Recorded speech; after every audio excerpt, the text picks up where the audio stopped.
ABC6 News at 5 on your side starts now. Let's take you live to Washington, D.C. first tonight, where the House Speaker says the coronavirus relief bill will pass the House tomorrow with strong bipartisan support. It's a $2.2 trillion proposal that passed the Senate 96-0. The plan would include a $1,200 check for most Americans, including those who need an influx of cash the most. It also includes billions for hospitals, education, and airlines. Those checks can't come soon enough for millions of people across the country. Last week, more than 187,000 Ohioans filed for unemployment, up from just 7,000 the week before. The actual number of people who lost their jobs could be even higher. Here's a live look at the state's unemployment website, and it's finally loading.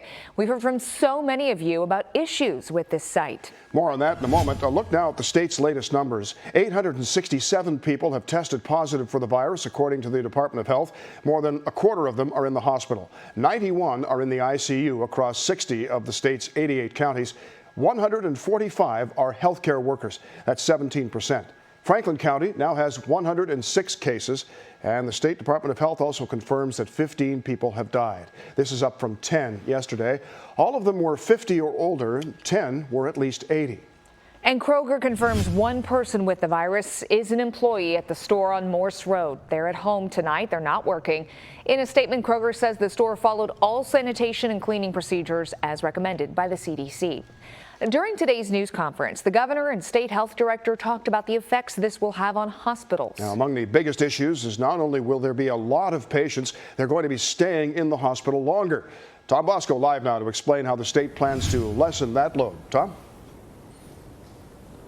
Well, Bob, the plan to lessen the load looks like this. Stay at home and stop the spread of coronavirus. That is the message that Amy Acton from the Ohio Department of Health had today, and it's the message she's had all along, of course. But today she had some shocking numbers of projections of the coronavirus. There is a surge in cases coming, she says. She and the governor anticipate the peak of this will be around May 1st, and the models show there could be 6,000 to 8,000 new cases per day in Ohio. It's looking, from our preliminary look, our first look into Ohio's data, it's looking like that. But everything we do, I know this sounds terrible, but the more we can push that surge off, the better our hospitals are getting ready. They're getting ready and building out their system, so every day matters. Acton says the best way to push off that surge is to stay away from each other and honor the governor's stay-at-home order. The governor today saying there's a strong possibility that schools may not reopen to students for the remainder of the school year. He also says hospitals are going to have to increase their capacity. He says Maryland is looking at doubling its capacity for hospitals and that Ohio may have to follow suit. Now, another striking number today from Dr. Acton. She said that by the end of this, Ohioans, 40 to 70% of Ohioans may contract the coronavirus, stressing how important it is to continue that social distancing. Reporting live at the State House, I'm Tom Bosco, ABC 6 News. All right, Tom, thank you. More than 187,000 Ohioans filed for unemployment last week. That's the most since the recession in the early 1980s. That number is likely even higher because of issues with the state unemployment website. Earlier today, it took 5 minutes for one of our photographers just to access the site, let alone file a claim. Well, is help on the way? Senior political reporter Ben Garbrick tells us about the problems that people are facing getting benefits. We've been getting calls and emails about the headaches people are having trying to file for unemployment. State officials say they're dealing with an unprecedented surge in the number of filings. But this has been a problem all week for people who are suddenly out of work. I have to talk to somebody at some point. Amanda Peterfee is having the same problem thousands of Ohioans are. She can't get the unemployment benefit system to work. You just can't get a hold of anyone. She was working as a hairdresser until the governor ordered all salons to close because of the pandemic. Because of how close in contact we come to people, we just can't work right now. And people that still are working, it really isn't safe. People that are doing people at home, it's not safe. You are going to keep spreading what's happening, and that's what sucks. So we just can't do it. We can't work. The website doesn't work, and when she calls, the line is busy and hangs up. It's just a mess of just the system from the beginning just crashing. I've tried to call at least once a day. Today I think I'm at about 60. I've tried to call 60 times today, can't get through. Today, Lieutenant Governor John Husted says people won't be punished for not being able to file on time. They can retroactively get benefits because the system is overwhelmed. It's like a rush hour on the highway. The highway system is built for a certain capacity, and when we exceed that capacity, the system can't handle it. Amanda is hoping the system will work soon, or better yet, she can get back to work. Just gotta hope that it doesn't go past when it's supposed to go past. Right now we should be able to go back by the 6th, I think, and really hoping that stays true. Lieutenant Governor Husted says state officials are now adding servers trying to increase the capacity of that website. But in the meantime, he says people should try using it during off-peak times when the website might work better. In downtown Columbus, I'm Ben Garber, ABC 6 News. Thank you, Ben. A lot of uncertainty for people trying to apply for some kind of relief from unemployment. However, that may not be your only source of help. Consumer investigator Jesse Pagan live in the newsroom now with where you can go now to get a handle on your food and your bills. Jess? Yeah, Bob Station, according to the bill pay service and analytics firm Doxo, the average person here in Columbus pays $985 a month on bills. Now, of course, with no cash coming in, it's easy to understand why people need the help now. So here's a few things that you can do right now. Amazon, CVS, Dollar General, Domino's, Kroger, Save-A-Lot, Whole Foods, Aldi, Walmart, and more of these major stores are looking to hire people. Those companies alone are looking to hire more than 360,000 people nationwide, and some people are getting hired on the spot or starting just a few days after their interviews. Now, you don't have to go without food either. Kids across the state can get meals from locations set up by their schools. The Ohio Association of Food Banks is also working with food pantries and the National Guard to get food where it's needed. We'll have directions and contact information for both of those on our website, abc6onyourside.com, and on the ABC6 app. Now, a lot of people worried about their bills. Let's get into that. I did some digging on credit cards. Chase, American Express, Capital One, Citi, and Discover are all offering some kind of relief, whether it's pushing back your due date, waiving late fees, or even increasing your credit card limits so you can buy those essentials. The caveat here is you have to call them and explain your situation and have some kind of proof. Whatever options they'll offer you will likely depend on your specific situation, but there are some. To your utilities, all 4 major cell phone providers, and most likely your cable company as well, have signed a pledge with the FCC to not cut service if you can't pay and to waive late fees for the next 60 days. Columbus City Water and Electric is not cutting service if you can't pay until April 15th. AEP is not shutting off your service until further notice. Columbia Gas also doing the same thing, and they're also waiving late fees until May.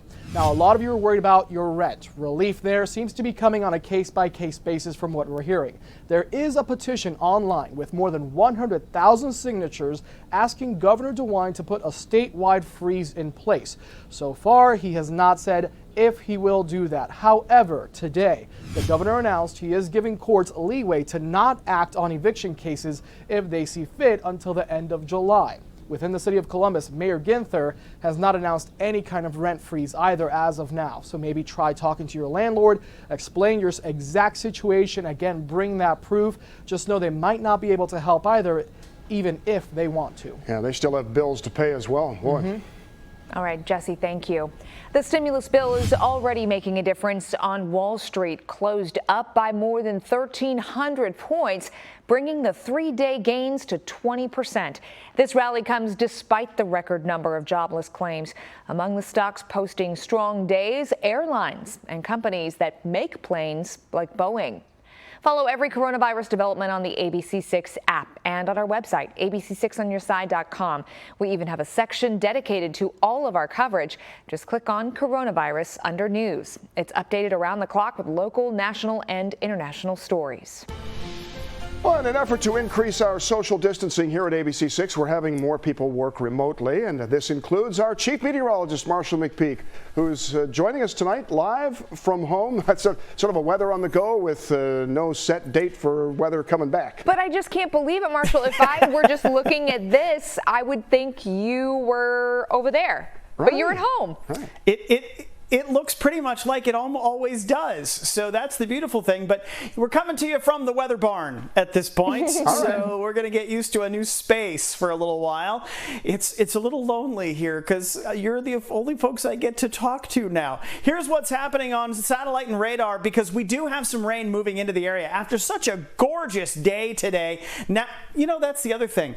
I have a window now. I don't normally have a window in the weather center. This is kind of awesome. There's some sunshine out there right now, but there's also rain on the radar. Some of that is beginning to move into the metro area. You can see a little of that out near Urbana, some of that up into Bellefontaine. Kenton is right on the edge of that, and then on over into parts of Marion County, a little bit into Union County as well. Plan on more of this rain moving in tonight. Most of the Columbus area, in Franklin County anyway, across the part of the metro area, there's just a little bit of light rain up on the north side up near Westerville, but that's about it right now. Most of the rest of the area is still dry, especially south of town. For the evening, temperatures are mild. We're going to be in the 60s to begin with. Then by 9 o'clock, you're down into the 50s. That will continue to hover in the upper 50s for a little while, but you notice that a lot of this involves some at least scattered showers. We'll tell you more about when that's going to get here, how much we're going to get,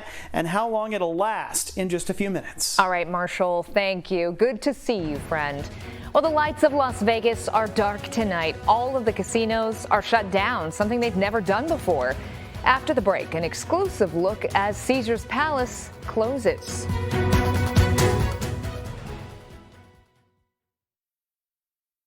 The White House briefing room, President Trump is set to share another update on the stimulus bill that passed the Senate 96-0. He's also expected to discuss a call with G20 leaders from this morning. The president will be joined by members of the coronavirus task force. We will carry that briefing live once it begins. Well, since we're supposed to be staying at home and not traveling here, we're going to take you out to Las Vegas. A couple of folks there were just standing, taking pictures in front of the sign there. The weather is nearly identical to ours, and none of us can really do much except watch it on TV. And nothing says shut down more than something you never thought you'd see. One of the biggest resorts on the Strip, Caesars Palace, is doing something it's never done before. It's closed. Jeff Gielan from our sister station News 3 brings us this exclusive. In its 53 years, 7 months, and 21 days of operation, you've never seen Caesars Palace like this. Like every other resort in town, the coronavirus has done what a terror attack and a Great Recession could not. Closed the joint up, following the governor's order last week to shut down. Gary Celestner is Caesars president. It's surreal, and it was very sad. You know, casinos are places of light and color and energy, and they're not places that are dark and quiet. Which is what Caesars is now, dark and very quiet. And nowhere is that more jarring right now than the sports book. The screens are pitch black. This would be March Madness, and this place would be stuffed right now with customers. We didn't have a manual for how to close a casino in Las Vegas. That's not something we anticipated ever needing to do. We quickly moved to take the cash out of the slot machines, deposit it to the cage, take the cash out of the cage, deposit it into the banks, close the restaurants, close the hotels, and then look at our inventories. And as this resort stands still, it's also busy. A crisis is a terrible thing to waste. And so renovation is being done to the Bacchanal Buffet, the highest revenue-making restaurant in North America. The focus here, though, is restarting, bringing back the 4,500 employees and welcoming back the thousands of customers. We can't wait till Governor Sisolak says the virus is under control. Please open your facilities. That'll be a fantastic day for all of us. Yes, it will. In Las Vegas, Jeff Gillen, News 3. That is eerie to see. Now, Caesars not only donated all the food from its restaurants to local food banks, but also gave its entire supply of masks and gloves to a hospital in the area. But Jeff had a good point with the silver lining on that, though, because, I mean, how hard is it to renovate Caesars Palace or any of those casinos now? Now they got the place to themselves. No, you're right. Yeah. It's a great point. Speaking of having the place to himself. You know, it's funny because Our friends down in Key West say they're going to repave Duval Street because there's nobody there. It's the same situation. Sure. So everybody's using it as they can because it's empty. Yeah. Look at how beautiful. Did you get outside today? Oh yeah, got a walk in this morning. It was great. We did, yeah. Oh, gorgeous outside today. Right now, the clouds are starting to thicken up a little bit. We're going to have to deal with some of that through the evening tonight, but it's the rain that we're a little more concerned about because that is on its way in now, and you're going to have some of that through the night tonight. So make sure that you're prepared. And this was a great photo that came in today. Rob Forrest sent us this picture.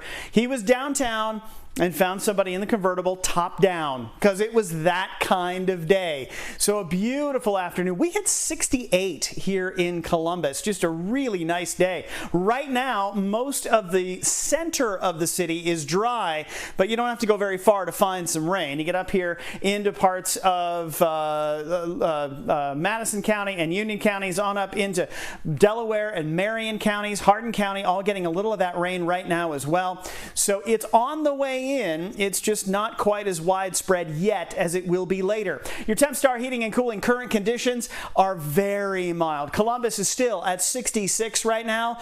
In Caldwell, you're at 70 degrees, 71 in Waverly, 62 in Kenton and in Bucyrus. So still a very nice evening tonight. Your temperatures will remain mild as we go through the next few hours, and you'll find that the clouds get thicker and thicker, and we're going to see some more rain moving in. Some of that is already out there now. There is more on the way as we go through the rest of the night. In fact, here's what we expect it to look like by 8 o'clock. Futurecast bringing in plenty of that rain for the next few hours, and it overspreads the state as we go through the night tonight. Now, some embedded downpours are possible in some of this. You're also likely to potentially hear an isolated rumble of thunder now and then. By 6 in the morning, some of that begins to let up a little bit, but there's more where that came from. So tonight, down to 51 degrees.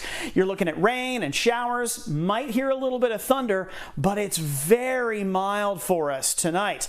Now watch what happens tomorrow. During the daytime, you start out with what would normally be our morning commute. A lot of folks not on the highways these days, but during the morning, there's some very hit or miss showers out there. A little more of that comes back during the afternoon, and there'll be just scattered showers for the daytime.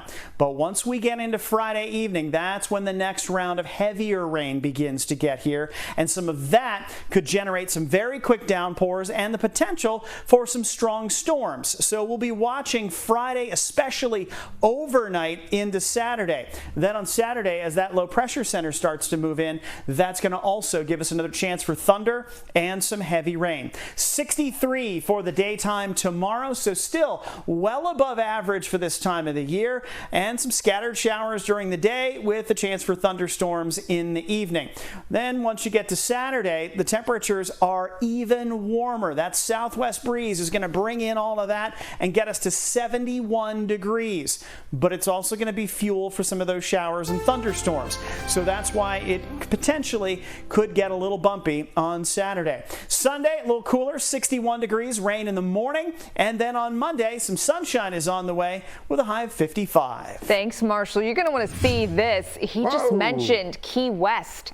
Empty. Whoa. There's a traffic cone there, but that's about it. It is 83 and sunny there right now, but that's what he was talking about, how they're going to get down there on Duval Street, do some upgrades, do a little renovation to improve things while there's nobody down there. We thought you'd enjoy seeing that, Marshall. I'm not sure anybody remembers when that has ever happened before. Wow. There's nobody. All right. Strange That's the times. Camera from Sloppy Joe's looking at Duval Street. Okay. Look at him. He knows exactly where the camera is. That's great. Thanks, Marshall. His old backyard. Online learning may not be the right option for every kid, especially for students with disabilities. And after the break tonight, we're on your side with new help that's available for parents. And with everyone staying at home, Wendy's is seeing its breakfast dream turn into a nightmare. How the Dublin-based chain is retooling to help its restaurants. Yeah, if anybody wants to volunteer, we'd be absolutely happy to have you and welcome you. Oh, they're like a gift from God for people who can't get out of their homes. And they want you to be an angel too, coming up at 6.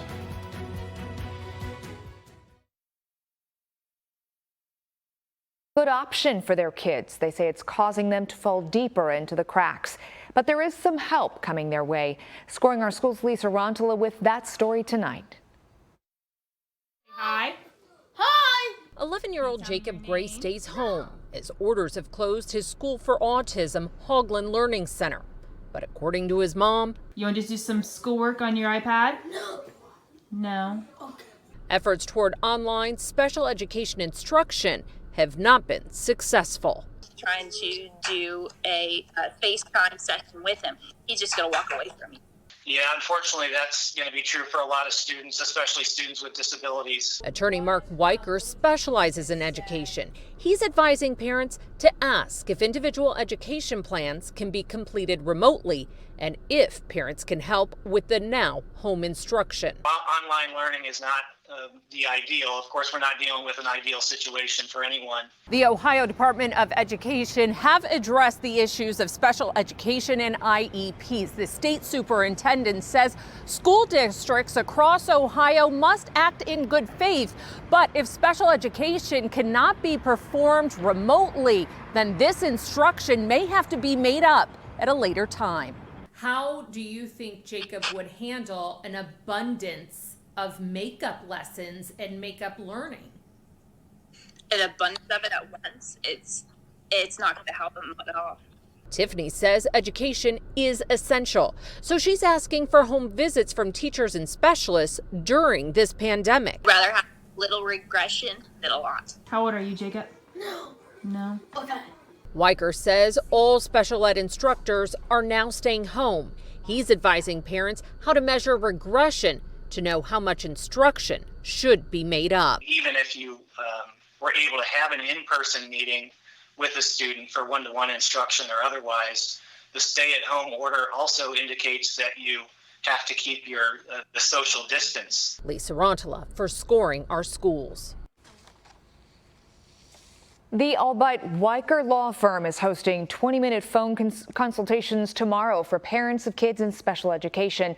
Registrations are open until 8 o'clock tonight. We have more about that at abc6onyourside.com. Well, just because you have to stay at home doesn't mean you can't go outside. But the governor still wants you to practice social distancing. Some of the activities he considers non-essential. I'm James Rosen with the story of a crusading physician who thinks he can alleviate our nationwide shortage of hand sanitizer if he could just get the CDC to take a fresh look at the scientific evidence. President Trump is ready to update the nation on the work of the coronavirus task force, the economy, and the stimulus bill.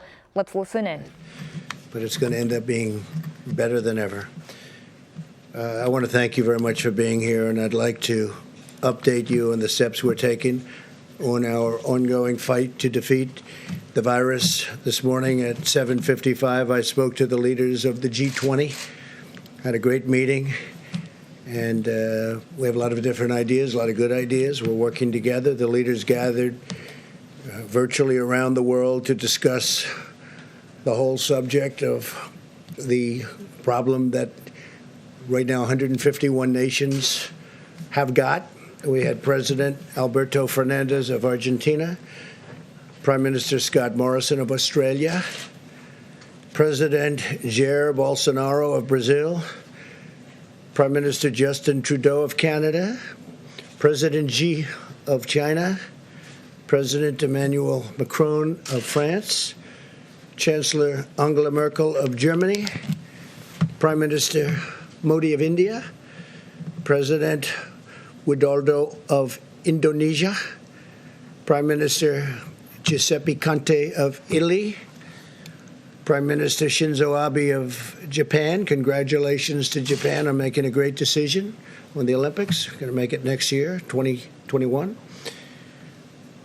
President Andres Manuel Lopez Obrador of Mexico. I want to thank the President of Mexico for having done such a great job with respect to the military. We have 27,000 Mexican soldiers on our southern border, and very few people are getting through, I can tell you that.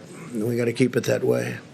And we have a great relationship with Mexico now. President Putin of Russia, King Salman of Saudi Arabia, President Ramaphosa of South Africa, President Moon of, as you know, a country that we spend a lot of time in, South Korea. We're working very hard on that. Prime Minister Sanchez of Spain, President Erdogan of Turkey, Prime Minister Boris Johnson of the United Kingdom, President of the European Commission, Ursula von der Leyen, President of the European Council, Charles Michel, United Nations Secretary General Antonio Guterres, World Health Organization Director Tedros Adhanom, World Bank President David Malpass, and the International Monetary Fund Managing Director Kristalina Georgieva. So that's a big group, but it's a great group. And they were all there, every one of them, and we talked about the problem, and hopefully it won't be a problem for too much longer. The United States is working with our friends and partners around the world to stop the spread of the virus and coordinate our efforts. We discussed how vitally important it is for all of our nations to immediately share information and data, and we've been doing that to a large extent, but we'll do it even more so, and to inform our, I guess you could say, inform each of us on the fight that we've got going one way or the other. It's a little bit different, but we're handling it a little bit in different ways. But there is great uniformity, I think. It was a terrific meeting, tremendous spirit among all of those countries. You had 20 countries plus the other people that I mentioned, and tremendous spirit to get this over with. After the meeting with the world leaders, I spoke with the governors of our 50 states and territories. Our team has been in constant communication with the governors, and we had a terrific meeting. Somebody in the fake news said that one of the governors said, "Oh, we need Tom Brady." I said, "Yeah." He meant that in a positive way. He said, "We need Tom Brady. We're going to do great." And he meant it very positively, but they took it differently. They think Tom Brady should be leading the effort. That's only fake news, and I like Tom Brady. Spoke to him the other day. He's a great guy. But I wish the news could be real. I wish it could be honest. I wish it weren't corrupt. But so much of it is. It's so sad to see. Just so sad to see. We had a great meeting. I tell you what, I'm sure you have tapes of the meeting. I'm sure that you were able to get tapes very easily. So you had 50 governors plus. And if you had tapes, you'd see it was really, there was no contention. I would say virtually none. I would say maybe one person, there was a little tiny bit of a raising of a voice, a little wise guy, a little bit. But he's usually a big wise guy, not so much anymore. We saw to it that he wouldn't be so much anymore. But he is, I would rate Mike was there. A lot of the folks in the back were there. And it was a great meeting. Took place at about 12 o'clock. So we went from the G20 to the governors. We also spoke about the economic relief with the governors and the package that we're moving through Congress to deliver much-needed financial assistance to hardworking families and small businesses. I want to thank Democrats and Republicans in the Senate for unanimously passing the largest financial relief package in American history, 96-0, and I have to say it's the largest by far. And I'm profoundly grateful that both parties came together to provide relief for American workers and families in this hour of need. The House of Representatives must now pass this bill, hopefully without delay. I think it's got tremendous support. When you're at 96-0, and as you know, a couple of those people are quarantined, and one, Rand Paul, he's actually got it. But he'll be better. He's been a great guy. He's been a great friend of mine, actually. The massive $2.2 trillion relief package includes job retention loans for small businesses with loan forgiveness available for businesses that keep their workers on the payroll. It's pretty good. Loan forgiveness. Keep the workers on the payroll. It's pretty good. Direct cash payments will be available to American citizens earning less than $99,000 per year, $3,400 for the typical family of four.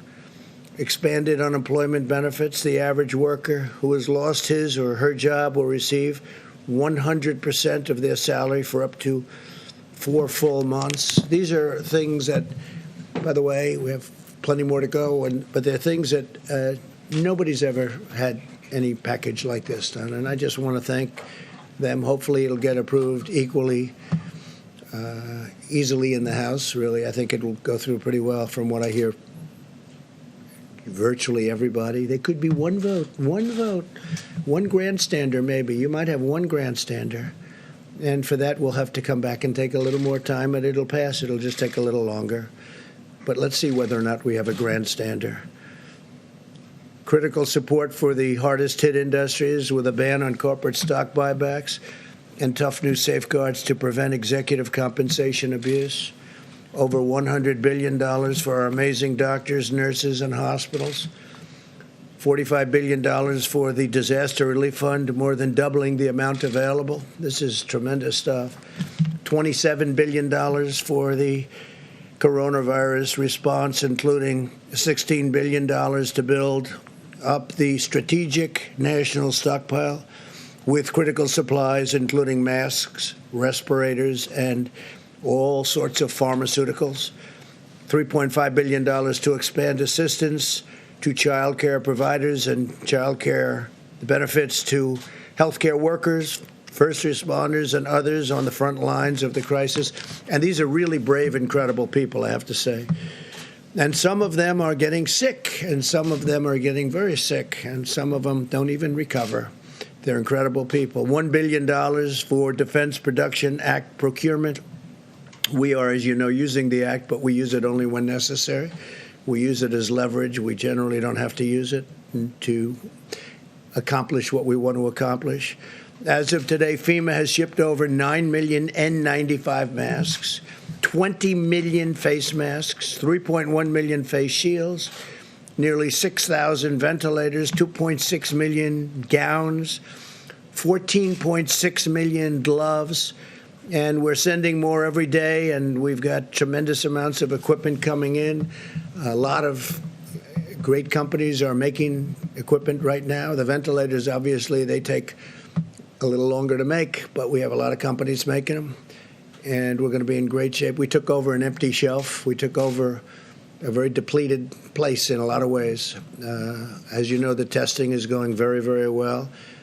And that was obsolete and broken, and we fixed it, and it's been going really good. And I think, very importantly, the stockpile, we're really filling it up, and we fill it up rapidly, but we get it out. Sometimes we have it sent directly to the states instead. And again, the state has to be doing this kind of a thing also. We're sort of a we look from behind a little bit, and we look at how are they doing, and if they need help, we do it. But it's their first responsibility. Sometimes they just can't get it.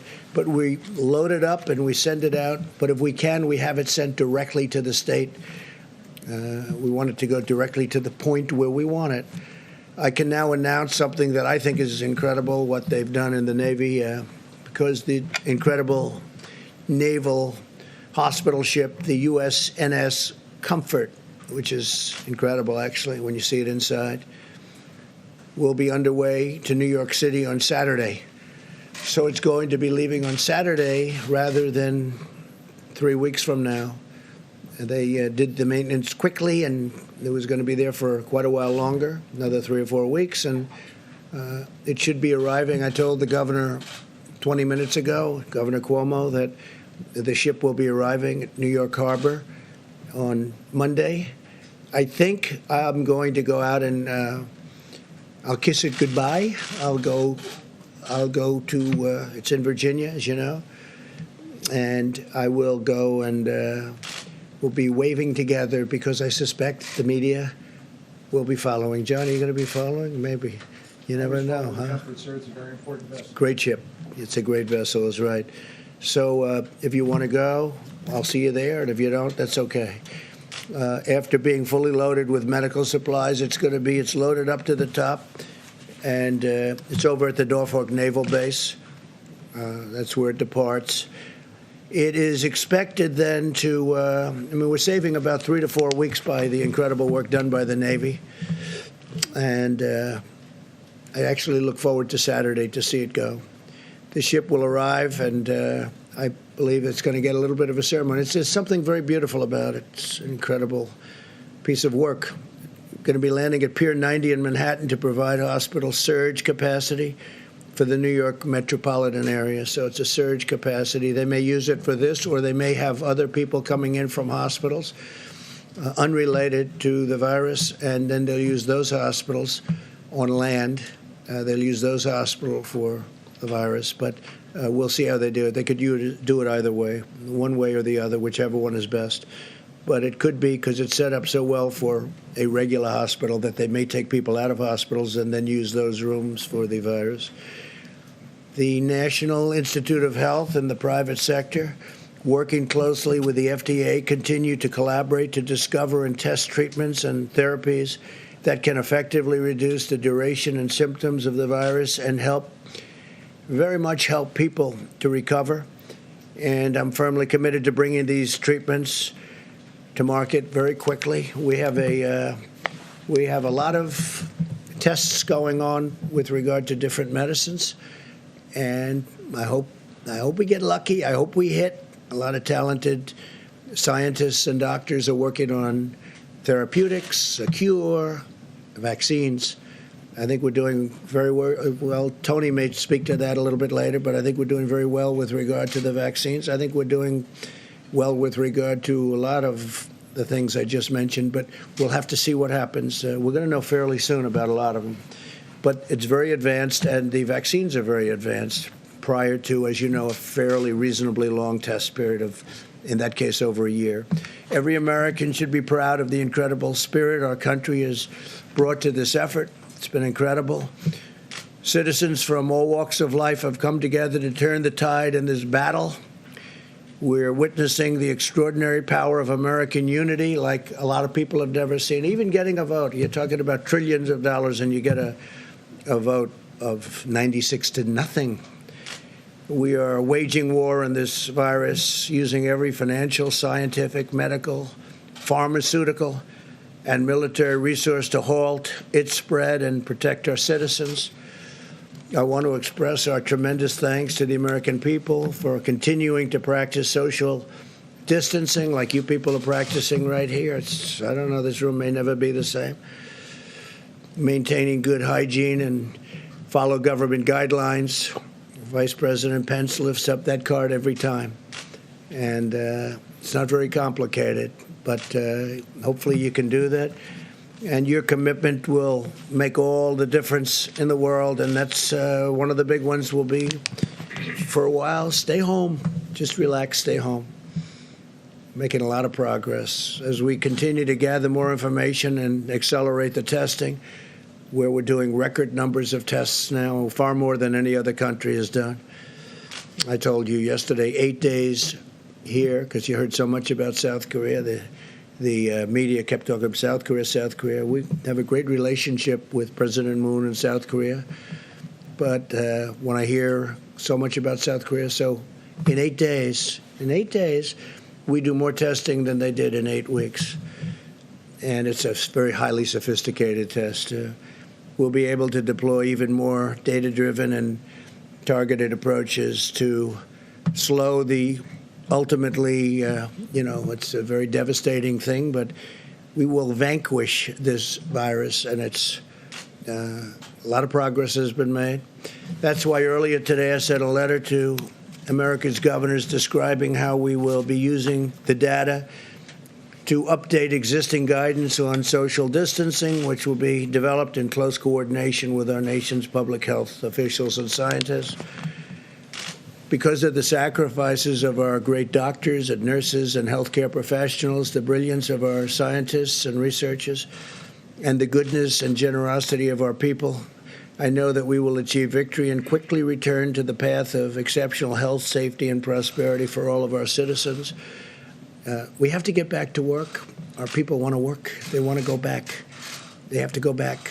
And we're going to be talking about dates. We're going to be talking with a lot of great professionals But this is a country that was built on getting it done, and our people want to go back to work. I'm hearing it loud and clear from everybody. So we'll see what happens. We're going to have a lot more information early next week, and we'll be reporting that back. But I just want to leave it with you. We have to go back.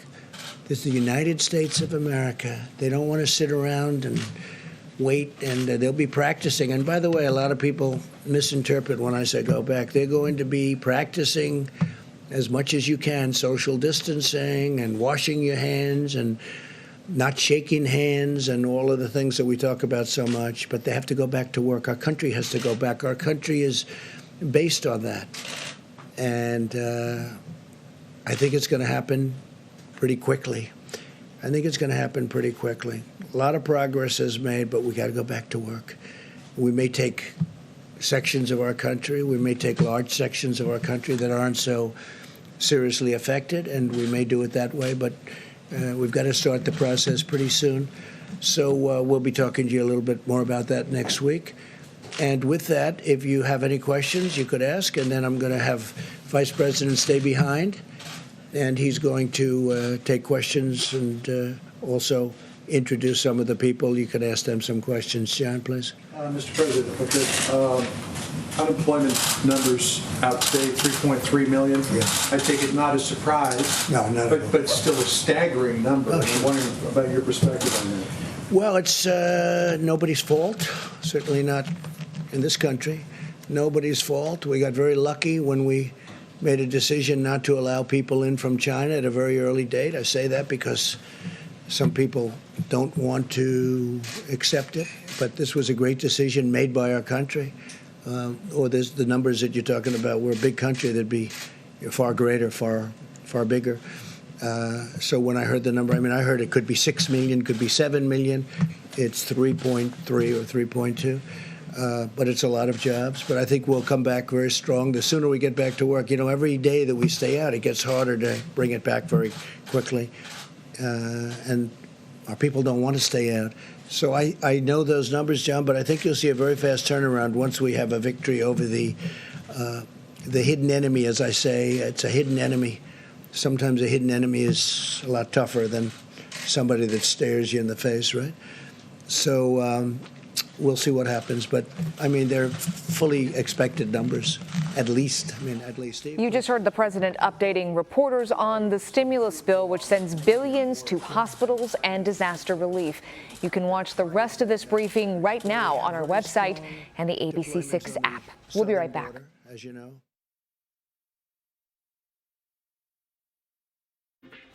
Get the day's top stories along with the latest local headlines on the coronavirus delivered straight to your inbox. Sign up for our ABC6 newsletter. Just go to abc6onyourside.com/sign-up and enter your email address to get started. Well, we've all heard tales of misguided attempts to use vodka and other drinking alcohols to make hand sanitizer at home. But as investigative reporter James Rosen explains, another option is already being used, even though the CDC doesn't recommend it. So you've tried to purchase hand sanitizer and found them all sold out. An Atlanta-based dentist and healthcare entrepreneur claims he could ease that shortage if his Atlanta neighbors, the Centers for Disease Control, would take a simple action. We would like the CDC to expand their guidelines to include another hand sanitizer. Currently, the CDC only recommends hand sanitizers made with 60% ethanol or 70% isopropanol, a form of alcohol. But about 3% of commercial hand sanitizers are manufactured alcohol-free, instead using benzalkonium chloride, or BZK, an ammonium compound used on agricultural equipment, oil wells, and water systems, and in swimming pools and decorative ponds, laundry products, hair conditioner, and soaps. Back in 2006, the Environmental Protection Agency green-lighted the registration of products manufactured with BZK, provided firms enacted appropriate risk mitigation measures. Last year, the Food and Drug Administration, while urging more testing of BZK, cleared its use in over-the-counter hand hygiene products, saying FDA does not intend to take action to remove hand sanitizers containing benzalkonium chloride from the market. The CDC website, however, updated March 18th, says benzalkonium chloride has shown less reliable activity against coronavirus than alcohol-based sanitizers. CDC cites this study published in the Journal of Hospital Infection, which didn't entirely support CDC's claims. The study found conflicting evidence, noting that a 0.2% concentration of BZK employed against a surface infected with the coronavirus for up to 10 minutes showed no efficacy, while a lower concentration of 0.05% was, quote, quite effective. Once they allow the benzalkonium chloride to become a hand antiseptic, which they recommend, and it would relieve the tremendous stresses and strains on the alcohol-only hand antiseptic supply chain. A CDC spokesman told me Dr. Kimmerling's campaign did trigger a quote-unquote internal discussion at the agency earlier this month, but that as of now, CDC has no plans to revise its hand sanitizer guidelines.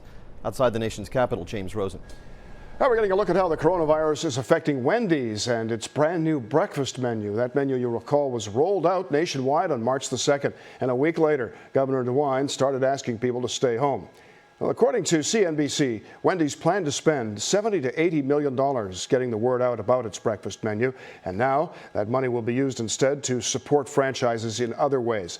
They've closed 46 U.S. locations and 189 international restaurants. Same-store sales are down 20% because of the virus. And of course, in case you didn't know, Wendy's is based in Dublin. ABC6 continues to highlight the helpers, folks who are helping our community get through this challenging time. That's right. All signs point to this Delaware sign maker as one of those helpers. Tim Moore runs Waterford Signs and was afraid he'd have to lay off his employees. But his non-essential business turned very essential when he was approached about making medical face shields. Now he's made about 250 units and has 7 new orders for more masks. Just happened to come along, and it was kind of a miracle. And so now I'm able to give them some hours and contribute to the problem that's out there now. Moore says many of the materials he uses to make signs are also used in the masks. He's teamed up to help supply Delaware County EMS and other agencies. Marshall McPeak out in the world tonight for the foreseeable future, broadcasting live now from his property. The Weather Barn. In town here, the Weather Barn, yeah. I guess rain on the way. Do we like Weather Barn or Weather Garage? Which one do we like? Weather Barn, for sure. Yeah. Weather Barn. Yeah. Mm-hmm. Okay, all right. It's still a garage. it's gonna be a little different for a little while. Yeah. In any case, we are tracking the rain from here, and we have all of the tools that we would have in the studio. We have access to all of those right here, so we are still good to go. We're watching Tower Cam, which is tracking some of those clouds moving into the region after such a gorgeous day today. Also keeping an eye on the rain that's moving in. You can see this on the northeast side of Columbus and stretching up into parts of Delaware County and on up into Licking County as well. You're going to find that in Johnstown and Utica, but there's more of that on the way. You can see it stretching all the way out into northwestern Ohio, and all of that is just the beginning. There's plenty more of that on the way, so we are planning for a very, very wet night tonight. Well, your Tempstar heating and cooling current conditions went by pretty quickly there, but the point is it's going to be mild this evening. 64 by 7 o'clock, 60 by 8 in the evening, and 59 by 9 o'clock. So still, even as we get some rain in here and move through the evening, it will continue to be very mild. Your overnight low only getting down to 51 degrees. So we're still way above normal for this time of the year, even though you're going to get that rain and a chance for some thunder during the overnight hours tonight.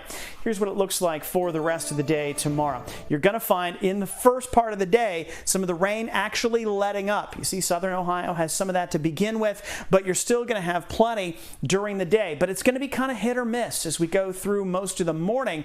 In the afternoon, more of that will come back, and you'll start to get some on and off showers through the afternoon and through dinner time Friday.